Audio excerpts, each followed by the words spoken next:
इस कहानी की शुरुआत में हमें ब्रूस दिखाया जाता है जो गामा रेडिएशन की वजह से हल्क में तब्दील हो गया था। उसे पुरानी बातें याद आती है जब वो हल्क में बदल गया था और उसने काफी तबाही मचाई थी। ब्रूस जनरल थेडियस से बचकर सालों से भाग रहा था। वो काफी महीनों से छिपकर ब्राजील के एक शहर रोशिना फावेला में रह रहा होता है और उसने पिछले 5 महीनों से कोई भी हरकत नहीं की थी क्योंकि वो अपने गुस्से को कंट्रोल करने के लिए मार्शल आर्ट और सांस लेने की ट्रेनिंग ले रहा था और अब वो इसमें काफी हद तक कामयाबी हो गया था। ब्रूस एक सोडा कंपनी में काम करता था। आज वो फैक्ट्री में अपना काम कर रहा होता है कि तभी बॉस उसे ऊपर बुलाता है क्योंकि वह मशीन का एक कंट्रोलर खराब हो गया था। ब्रूस उस कंट्रोलर को ठीक करता है लेकिन तभी उसे कंट्रोलर की वजह से चोट लग जाती है और उसके ब्लड की ड्रॉप नीचे गिर जाती है। यह देखकर ब्रूस काफी घबरा जाता है क्योंकि हल्क होने की वजह से उसकी बॉडी का ब्लड बहुत ही खतरनाक होता है। इसीलिए वो सारी मशीनों को ऑफ करवा देता है और उस ब्लड को साफ करके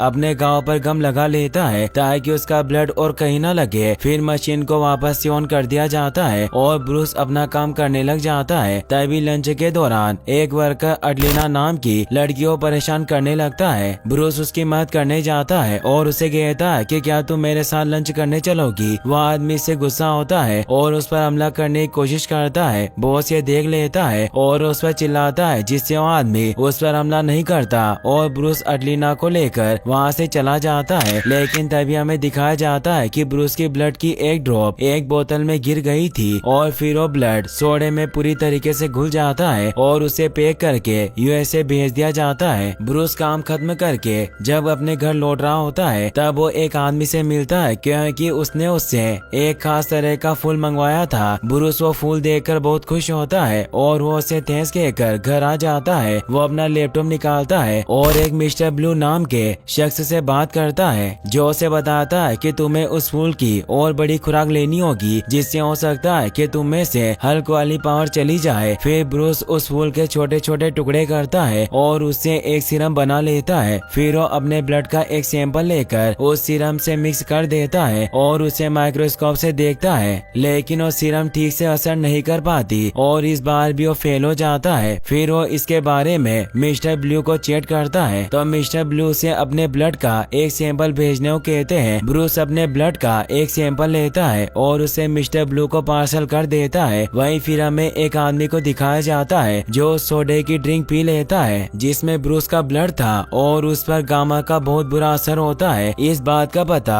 जनरल रोज को चल जाता है कि सोडे की बोतल की वजह से एक इंसान को गामा की बीमारी हो गई है जिससे वो समझ जाता है कि उस बोतल में ब्रूस का खून था। इसीलिए वो अपने सारे बेहतरीन सोल्जर्स को लेकर ब्राजील जाने की तैयारी करने लग जाते हैं और इन सभी सोल्जर्स में एक बहुत ही खास सोल्जर भी होता है जिसका नाम बॉक्सकी होता है जो बहुत ही फास्ट और चालाक होता है। जनरल उन सभी को लेकर ब्राजील की तरफ निकल जाते हैं। सभी लोगों को ब्रूस के बारे में इंफॉर्मेशन दी जाती है और उसे बेहोश करके पकड़ने को कहा जाता है लेकिन उन्हें यह नहीं बताया जाता कि वो हल्क है। वही हमें ब्रूस को दिखाया जाता है जो मिस्टर ब्लू से चैट कर रहा होता है। ब्लू से कहता है कि तुम्हारे खून पर रिसर्च शुरू कर दी है लेकिन मुझे तुम्हारी बॉडी के बारे में और इन्फॉर्मेशन की जरूरत है। लेकिन ब्रूस उसे बताता है कि यह मुमकिन नहीं है क्योंकि जानकारी घर पर है। इससे ब्रूस को बेटी की बहुत याद आने लग जाती है। वहीं हमें दिखाया जाता है कि जनरल की टीम ब्रूस को ढूंढते हुए उसके घर तक पहुंच जाती है लेकिन ब्रूस को इस बारे में पता चल गया था। वो वहाँ से भाग जाता है। बॉस के अपने सभी साथियों के साथ उसे पकड़ने के लिए उसका पीछा करने लग जाता है। ब्रूस उनसे बचकर भागता हुआ एक छत से दूसरी छत पर छलांग लगाकर वहाँ से भाग रहा होता है लेकिन भागते भागते ब्रूस एक गुंडे से टकरा जाता है जो और कोई नहीं बल्कि फैक्ट्री में काम करने वाला वही वर्कर था जो अडलिना को परेशान किया करता था। वो ब्रूस को मारने की कोशिश करता है पर ब्रूस उसे नीचे पटक देता है और वहाँ से भागने लगता है। वो गुंडे भी अब ब्रूस के पीछे पड़ जाते हैं। ब्रूस भागता हुआ उसी सोडा फैक्ट्री में चला जाता है लेकिन उन गुंडों को इस बात का पता चल जाता है और वो भी उस फैक्ट्री में चले जाते हैं। बॉस की भी उन गुंडों को वहाँ जाते हुए देख लेता है इसीलिए वो भी अपने साथियों के साथ वहाँ पहुँच जाते हैं। वहीं ब्रूस को वो गुंडे पकड़ लेते हैं और उसे मारने लगते हैं। ब्रूस उन्हें कहता है कि मेरा गुस्सा बढ़ता जा रहा है इसीलिए तुम मुझे छोड़ दो वरना तुम्हारे साथ बहुत बुरा होगा। लेकिन फिर भी वो गुंडे उसे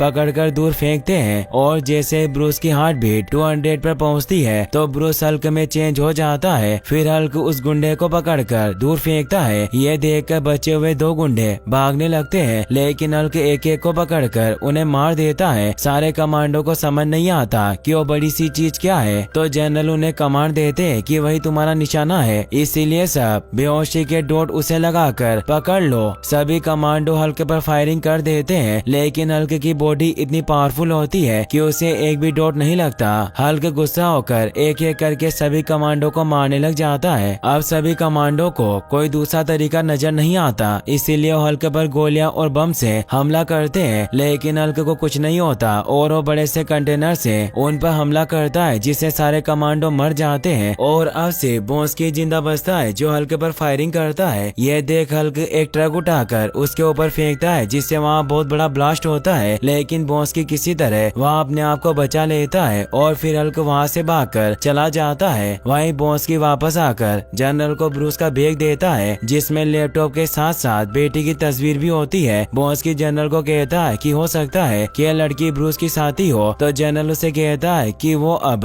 उसकी कोई नहीं है, इसलिए वो अब अकेला है। तो बॉस्की जनरल को कहता है कि वो अकेला नहीं था, हम उसे पकड़ने वाले थे, लेकिन तभी हमारे सामने वो ग्रीन क्रिएचर आ गया जो बहुत ही खतरनाक था और उसने एक ट्रक को उठाकर ऐसे फेंका जैसे फुटबॉल हो, और ऐसी खतरनाक चीज मैंने आज तक कभी नहीं देखी। तो जनरल उसे बताते हैं कि वो ब्रूस ही था। फिर वो उसे सामान उठाकर वापस चलने की तैयारी करने को कहते हैं। वहीं फिर हमें जंगल में ब्रूस को दिखाया जाता है जो जंगल में बेहोश पड़ा हुआ होता है। ब्रूस की जब आँख खुलती है तो वहाँ से निकलने लगता है और तभी उसे वहाँ एक ट्रक आता हुआ नजर आता है। वो उस ट्रक ड्राइवर से हेल्प मांगता है। ड्राइवर उसे बताता है कि तुम ग्वाटेमाला में हो और मैं अगले टाउन की तरफ जा रहा हूँ, इसीलिए मैं तुम्हें वहाँ छोड़ सकता हूँ। फिर ब्रूस उसके ट्रक में बैठ जाता है। ब्रूस अगले टाउन में पहुंचकर अपने लिए कपड़े खरीदता है। वहीं फिर हमें जनरल और बॉस्की को दिखाया जाता है, जहाँ जनरल बॉस्की को सब कुछ बताते हैं कि तुम जानते होंगे कि हमारा एक वेपन डेवलपमेंट प्रोग्राम चल रहा है, लेकिन दूसरे विश्व युद्ध में उन्होंने एक प्रोग्राम शुरू किया था जो सेना की फौलादी ताकत को बढ़ाने के लिए था, यानी कि हम सुपर हीरो सैनिक बनाना चाहते थे, और उसी प्रोग्राम को मैंने फिर से चालू किया और ये खतरनाक मिशन स्टार्ट किया। फिर उससे ये भी बताते हैं कि बैनर का काम अभी शुरुआती दौर में ही था, उसने हथियार पर काम शुरू भी नहीं किया था। उसे लगता था कि वो रेडिएशन रेजिस्टेंस पर काम कर रहा है, इसीलिए मैं उसे कभी भी नहीं बताता कि हमारा ये प्रोजेक्ट क्या था, पर उसे अपनी खोज पर इतना भरोसा था कि उसने इसे खुद पर ही टेस्ट कर लिया। तो बॉस्की उन्हें कहता है कि आपने कहा था कि वो हथियारों पर काम नहीं कर रहा था, लेकिन आप कुछ कर रहे थे। तो जनरल उसे बताते हैं कि हमने एक सीरम बनाया था जिसमें काफी शक्तियाँ थी। तो बॉस्की उन्हें कहता है कि अगर मैं आज से 10 साल पहले उस सीरम को अपने शरीर में डाल सकता तो मैं भी एक दानव बन सकता था। तो जनरल उसे कहते हैं कि शायद इसमें मैं तुम्हारी कुछ मदद कर सकता हूँ। वहीं फिर हमें वर्जीनिया में कल्वर यूनिवर्सिटी को दिखाया जाता है, जहाँ ब्रूस डेटा को हासिल करने के लिए यूनिवर्सिटी में जाने की कोशिश कर रहा होता है, लेकिन गार्ड के होने की वजह से वो अंदर नहीं जा पाता। वहीं जब ब्रूस कल्वर यूनिवर्सिटी में साइंटिस्ट की लिस्ट देखता है तो उसे पता चलता है कि डॉक्टर रोज भी इसी यूनिवर्सिटी में काम करती है, लेकिन जब वहाँ बेटी को किसी दूसरे इंसान के साथ देखता है तो उसे बहुत बुरा लगता है क्योंकि उसे प्यार करता था। फिर ब्रूस स्टेन की पिज्जा शॉप पर जाता है, जहाँ वो और बेटी अक्सर जाया करते थे। वो स्टोन से मिलकर उन्हें बताता है कि आपने जो भी मेरे बारे में सुना है वो गलत है। तो स्टेन उसे कहते हैं कि मैं जानता हूँ क्योंकि मुझे पता है कि तुम दोनों मेरे कितने अजीज थे, और क्या तुमने बेटी से बात की? तो ब्रूस कहता है कि मैंने उससे बात नहीं की और वो नहीं जानती कि मैं यहाँ हूँ, लेकिन वो किसी आदमी के साथ थी। तो स्टेन कहता है कि वो बहुत ही काबिल साइकोकेट्रिस्ट है और लोग कहते हैं कि वो बहुत ही अच्छा इंसान है। फिर वो ब्रूस को कहते हैं कि बताओ मैं तुम्हारे लिए क्या कर सकता हूँ? तो ब्रूस कहता है कि मुझे रहने के लिए कमरे की जरूरत है। तो स्टेन उसे कहते हैं कि ऊपर वाला कमरा खाली है, तुम वहाँ रह सकते हो। फिर अगले दिन ब्रूस पिज्जा डिलीवरी बॉय बनकर यूनिवर्सिटी जाता है ताकि वो वहाँ इंफॉर्मेशन हासिल कर सके। ब्रूस गार्ड को एक पिज्जा का लालच देकर ऊपर चला जाता है, जहाँ जब वो लैब में इंफॉर्मेशन निकालने की कोशिश करता है तो उसे पता चलता है कि सारा डेटा मिटा दिया गया है। फिर वो मिस्टर ब्लू से कांटेक्ट करता है और उसे बताता है कि सारा डेटा गायब है, इसीलिए मुझे अब भागते रहना होगा। वहीं फिर ब्रूस घर आकर अपना सामान पैक कर लेता है ताकि वो वहाँ से निकल सके। तभी हमें दिखाया जाता है कि बेटी अपने नए बॉयफ्रेंड के साथ स्टेन की शॉप में आती है और तभी वहाँ ब्रूस भी बाहर आता है, लेकिन बेटी उसे देख लेती है। यह देखकर ब्रूस वहाँ से भाग जाता है। वहीं ब्रूस स्टेन से पूछता पूछती है कि ब्रूस यहाँ सच में था, तो स्टैन उसे सब सच बता देते हैं क्योंकि वो जानते थे कि बेटी ब्रूस की मदद कर सकती है। बेटी ब्रूस को ढूंढते हुए रोड पर जाती है और उसे ब्रूस मिल जाता है और उसे अपने साथ घर चलने को कहती है। फिर बेटी उसे अपने घर ले जाकर एक पेन ड्राइव दिखाती है और उसे बताती है कि इससे पहले कि वो लोग सारी जानकारी लैब से ले जाते, उससे पहले ही मैंने सारी फाइलें वहाँ से कॉपी कर ली थी। फिर वो ब्रूस से कहती है कि क्यों ना हम मिलकर मेरे डैड को सब कुछ बता क्यों नहीं देते। तो ब्रूस उसे कहता है कि हम ऐसा नहीं कर सकते क्योंकि वो मेरी पावर को मेरे अंदर से निकाल कर इसे एक हथियार बनाना चाहते हैं। वहीं फिर हमें जनरल को दिखाया जाता है जो लैब में जाकर उस सीरम को हासिल कर लेते हैं। फिर वो बॉन्स्की पर इसका एक्सपेरिमेंट शुरू करने की तैयारी करने लगते हैं। जनरल बॉन्स्की को कहते हैं कि जैसे ही इस एक्सपेरिमेंट में कोई भी दिक्कत नजर आएगी तो हम ये प्रयोग रोक देंगे। फिर उसके शरीर में उस सीरम के 2 इंजेक्शन इंजेक्ट किए जाते हैं और एक इंजेक्शन बोन मेरो पर इंजेक्ट किया जाता है। वहीं फिर अगले दिन हमें बेटी और ब्रूस को दिखाया जाता है जो यूनिवर्सिटी जा रहे होते हैं, लेकिन जनरल को इसके बारे में पता चल जाता है और वो अपने सभी सोल्जर को लेकर ब्रूस को पकड़ने के लिए वहाँ जाते हैं। ब्रूस ये देखकर बेटी को वहाँ से दूर भागने को कहता है। वहीं फिर हमें दिखाया जाता है कि बॉन्स्की में उस सीरम की वजह से बहुत ताकत आ गई है और वो ब्रूस को पकड़ने के लिए बहुत ही फास्ट दौड़ रहा होता है, लेकिन जनरल उसे ऐसा करने से मना करते हैं। ब्रूस भागता हुआ यूनिवर्सिटी के अंदर चला जाता है। वहीं बेटी जनरल की गाड़ी के सामने जाकर खड़ी हो जाती है और अपने डैड से कहती है कि मैं जानती हूँ कि आप अंदर है, और फिर जनरल बाहर आते हैं। वहीं ब्रूस यूनिवर्सिटी के ब्रिज पर पहुंच जाता है, लेकिन सोल्जर उसे दोनों तरफ से घेर लेते हैं और उस पर गैस बॉम्ब से अटैक किया जाता है। बेटी ब्रूस को मुसीबत में देखकर उसकी मदद करने के लिए उसके पास जाने की कोशिश करती है, लेकिन जनरल के सोल्जर उसे रोक लेते हैं और उसे नीचे गिरा देते हैं, जिससे ब्रूस को बहुत गुस्सा आ जाता है और वो हल्के में चेंज हो जाता है। वो नीचे छलांग लगाकर बहुत जोर से चिल्लाता है। जनरल ये देखकर सोल्जर को उस पर फायरिंग करने को कहते हैं। हल्क पर हर जगह से फायरिंग हो रही होती है। यह देखकर हल्क सोल्जर्स पर अटैक करता है और एक एक करके उनकी सभी गाड़ियों को डिस्ट्रॉय करने लग जाता है। जनरल ये देखकर बॉन्स्की को हल्क का सामना करने के लिए भेजते हैं। बॉन्स्की उस सीरम की वजह से बहुत फास्ट हो चुका था, इसीलिए हल्क के हर एक वार से बच जाता है। फिर बॉन्स्की हल्क को तोपों के पास लेकर जाने लगता है और फिर वो बहुत हाई फ्रीक्वेंसी साउंड को ऑन कर देते हैं, जिससे हल्क पर बहुत बुरा असर होने लग जाता है। लेकिन तभी हल्क गाड़ियों के मलबे से अपनी ढाल बना लेता है और उन गाड़ियों पर अटैक करके उन्हें डिस्ट्रॉय कर देता है। तभी बॉन्स्की हल्क के पास आता है और उसे कहता है कि तुम्हें बस इतनी ताकत है, और हल्क उसे जोर से हिट करता है जिससे वो बहुत दूर जाकर गिरता है। जनरल ये देखकर हल्क पर अटैक करने के लिए गनशिप को बुलाते हैं। वहीं बेटी हल्क के पास जाती है, लेकिन तभी वहाँ गनशिप हल्क के ऊपर फायरिंग करने लग जाती है। यह देखकर हल्क बेटी को बचाता है और उस गनशिप पर अटैक करके उसे डिस्ट्रॉय कर देता है, लेकिन उस गनशिप के ब्लास्ट में हल्क और बेटी चपेट में आ जाते हैं। लेकिन हल्क बेटी को बचा लेता है और फिर वो उसे वहाँ से लेकर जंगल में चला जाता है। वो बेटी को एक गुफा में लेकर जाता है। तभी मौसम खराब होने की वजह से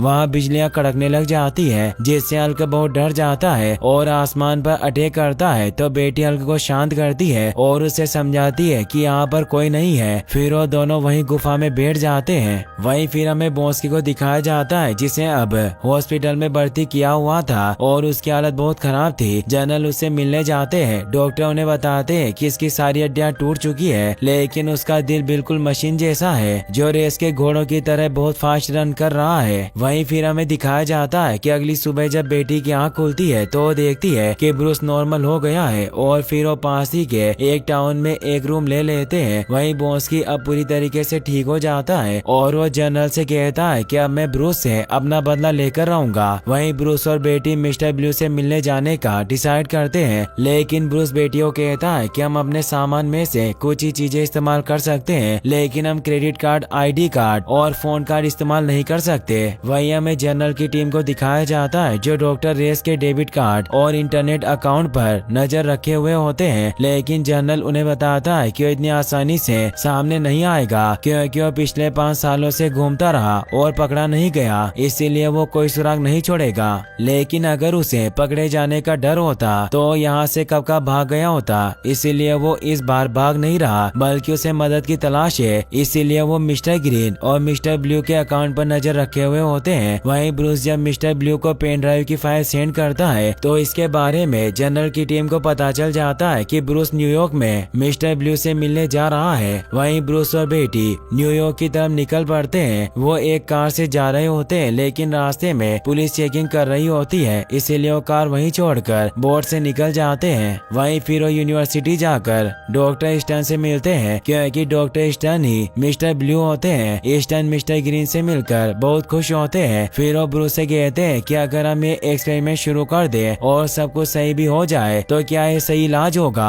और अगर इस एक्सपेरिमेंट में जरा सी भी गलती हो गई तो तुम्हारी मौत भी हो सकती है। लेकिन ब्रूस उसे कहता है कि हमें करना ही होगा। वहीं हमें जनरल की आर्मी को दिखाया जाता है जो ब्रूस को पकड़ने के लिए न्यूयॉर्क की तरफ निकल जाती है। वहीं हमें डॉक्टर स्टन को दिखाया जाता है जो ब्रूस पर इस एक्सपेरिमेंट को स्टार्ट कर देते हैं। वो डायलिसिस मशीन को स्टार्ट कर देते हैं ताकि ब्रूस के खून में एंटीडोट मिल सके, और फिर वो ब्रूस को इलेक्ट्रिक शॉक देते हैं ताकि हल्क में चेंज हो जाए। शॉक लगते ही ब्रूस हल्क में चेंज हो जाता है और वो बहुत बेकाबू हो जाता है, जहाँ बेटी उसे शांत करती है और वो स्टन को एंटीडोट मिलाने को कहती है जिससे ब्रूस नॉर्मल हो जाता है। इसका मतलब ये होता है कि उन्होंने हल्क का एंटीडोट बना लिया था। वहीं अब पूरी आर्मी स्टन की लैब के बाहर पहुंच जाती है। स्टन ब्रूस को बताता है कि मैंने तुम्हारे खून से बहुत सारा खून बनाया है और इस गामा टेक्निक से हम लोगों का इलाज कर सकते हैं और बीमारियां इंसान को छू तक नहीं पाएगी। तो ब्रूस उसे कहता है कि हम ये सब नष्ट कर देंगे क्योंकि ये बहुत ही खतरनाक है और इस पर काबू पाना बहुत ही मुश्किल है और मिलिट्री इसको हथियार बनाना चाहती है, इसीलिए अगर इसके बारे में जनरल को पता चल गया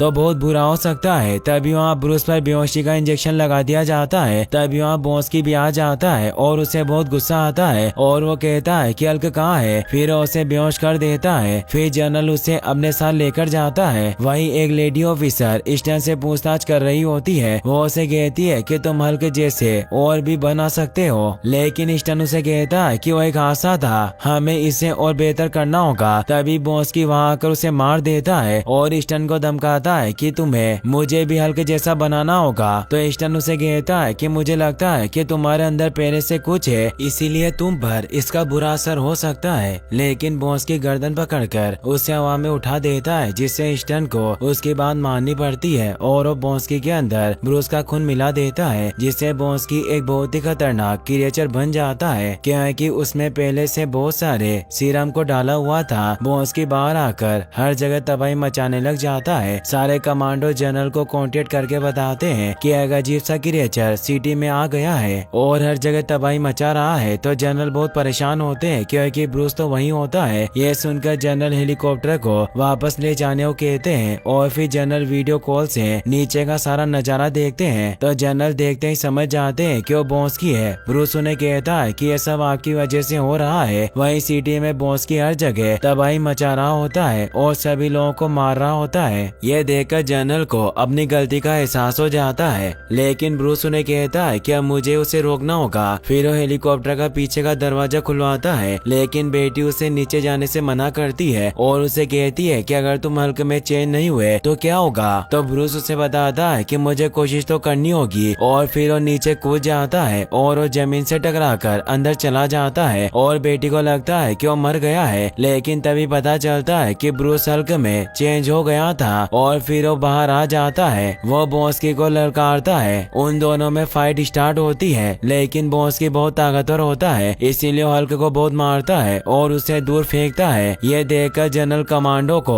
हल्क की मदद करने को कहता है और फिर वो मशीन गन से बॉन्स्की पर फायर करने लग जाता है। हल्क भी ये देख लेता है और वो भी बिल्डिंग पर चढ़ने लग जाता है। तभी हल्क देखता है कि बॉन्स्की उस हेलीकॉप्टर पर वार करने वाला है। तो हल्क बेटी को बचाने के लिए बॉन्स्की पर अटैक करता है और उसे हेलीकॉप्टर को डिस्ट्रॉय करने से रोक लेता है, लेकिन वो दोनों हेलीकॉप्टर से लटक जाते हैं। लेकिन अभी भी उन दोनों में फाइट होती है जिससे उस हेलीकॉप्टर का बैलेंस बिगड़ने लगता है और वो हेलीकॉप्टर नीचे क्रैश कर जाता है और बॉन्स्की हेलीकॉप्टर के नीचे दब जाता है। वहीं बेटी और जनरल भी इस हादसे में सेफली बच जाते हैं, लेकिन अभी भी वो हेलीकॉप्टर में ही होते हैं। तभी बॉन्स्की बाहर आ जाता है और वो हल्क पर अटैक करके उसे इंसल्ट करने लग जाता है और बॉन्स्की उसे कहता है कि अब तुम देखो कि तुम्हारा प्यार किस तरह से मरता है, क्योंकि क्रैश होने की वजह से वो हेलीकॉप्टर कुछ ही देर में ब्लास्ट होने वाला होता है। ये देखकर हल्क को गुस्सा आता है और वो बॉन्स्की को दूर फेंकता है और अपने हाथ की पावर से